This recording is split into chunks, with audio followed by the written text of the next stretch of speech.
Seulement 13% ont mentionné pour l'instant constater une hausse dans les réservations. Pour les autres, le 44%, c'était stable, 39% même une baisse pour l'instant. Difficile de prévoir pour l'instant si une hausse d'achalandage touristique sera prévue pour cet été. Court terme, si on regarde au cours des 4 prochains mois, à part un 13% là, où les gens nous ont parlé d'une hausse, on ne le ressent pas encore. Mais il faut aussi prendre en compte que les Américains ont tendance à réserver un peu plus tôt, mais les Québécois sont généralement assez dernière minute dans la réservation.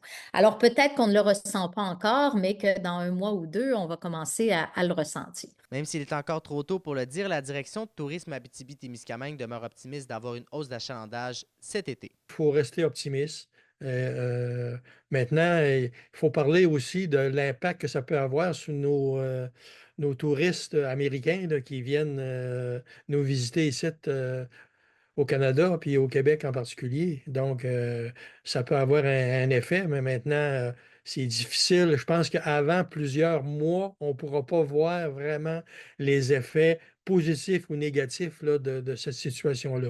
Et selon les intervenants rencontrés, l'Abitibi-Témiscamingue demeure une destination avec des attraits touristiques intéressants et non négligeables. Mais il faudrait parler de la pêche puis de la chasse aussi, qui restent quand même des éléments importants, où on a plusieurs personnes là, qui viennent des régions du Québec ou du Canada, principalement de l'Ontario, qui viennent ici, OK, pratiquer leur sport. C'est sûr qu'on encourage les gens à acheter localement, bien sûr. Puis acheter. Puis, tu sais, je me disais tantôt, ben, les Québécois ou les Canadiens qui ont décidé de boycotter leur voyage aux États-Unis, ben, pourquoi pas venir à Rouyn-Noranda. Et d'ailleurs, chaque année, ce sont plusieurs milliers de personnes qui viennent passer leurs vacances estivales chaque année dans la région, un chiffre qui pourrait donc grossir pour l'été 2025.